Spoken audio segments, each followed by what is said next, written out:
Notre thématique dédiée au compositeur français Stéphane Pic continue aujourd'hui avec un autre titre développé par Cryo Interactive.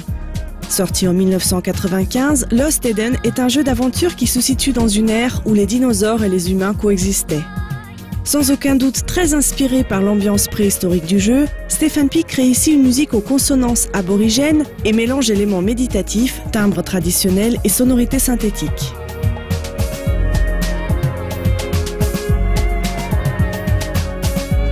Il paraît logique que la voix joue également un rôle important. Au temps préhistorique, elle était certainement, avec la percussion, l'instrument musical de prédilection. Tout comme dans Dune, le compositeur aime employer des outils musicaux en apparence contraires. C'est la percussion qui joue le rôle le plus important dans toute la bande originale de Lost Eden.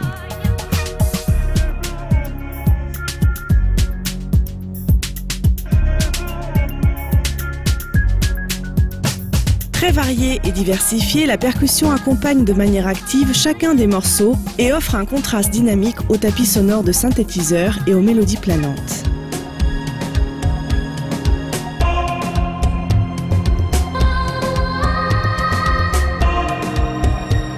Les timbres des instruments varient entre des sonorités analogiques, comme en particulier dans la percussion, et des sons clairement synthétiques, comme les tapis à la base des compositions.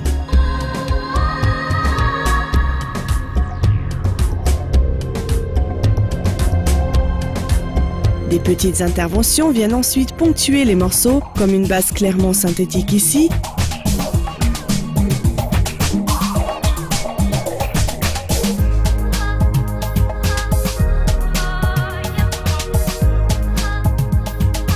ou une flûte traditionnelle ici. La musique, comme on l'entend dans Lost Eden, ne surprend que rarement par son côté strictement théorique. Les harmonies sont assez simples et les idées mélodiques sont courtes et planantes.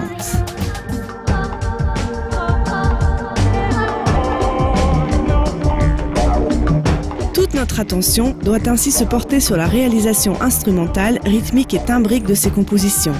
Vous remarquez sans aucun doute la grande richesse instrumentale tout à travers cette bande sonore. Rien qu'avec les instruments percussifs, on peut déjà compter près de 30 sonorités différentes.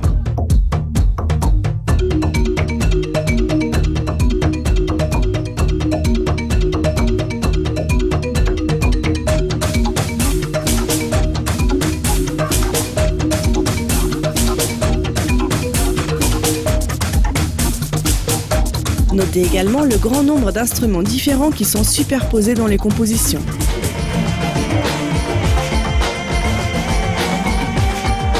Stéphane Pic aime varier ici entre des moments de tension et des instants de détente où un instrument ou un groupe d'instruments est laissé seul.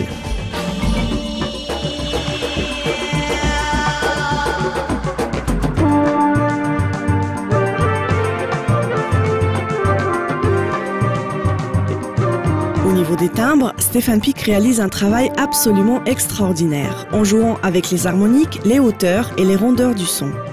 Il adore mélanger les très graves et les très aigus, comme par exemple ici.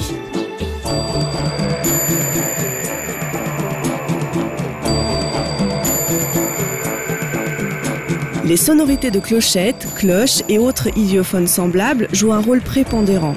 On appelle idéophone un instrument dont le matériau lui-même produit le son lors d'un impact.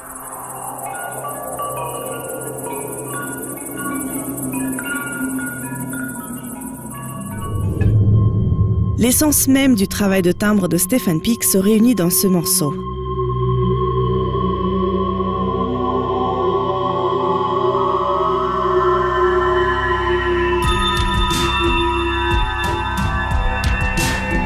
Le compositeur utilise ici plusieurs bols chantants afin de créer un tapis de timbre miroitant et brillant.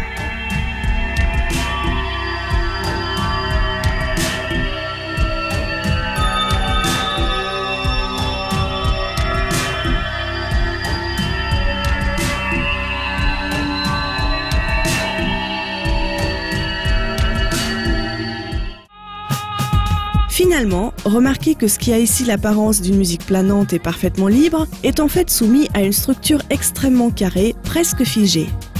Dans la grande majorité des morceaux, Stéphane Pic travaille en effet avec des groupes de 4 mesures qu'il fait boucler et varier.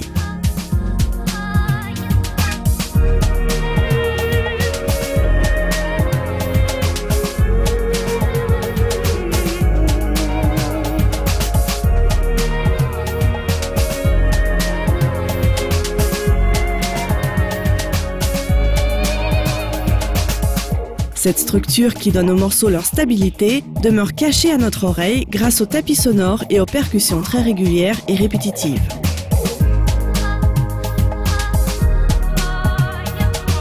Tout comme dans Dune, on peut regretter les pauses musicales au niveau du gameplay et le fait que les musiques ne bouclent pas de manière fluide. Lost Eden a été salué pour sa qualité graphique, mais pourtant c'est le parfait exemple d'un jeu surtout apprécié pour sa bande sonore. Il est certain que sans la musique de Stephen Peek, Lost Eden perdrait une grande partie de son intérêt.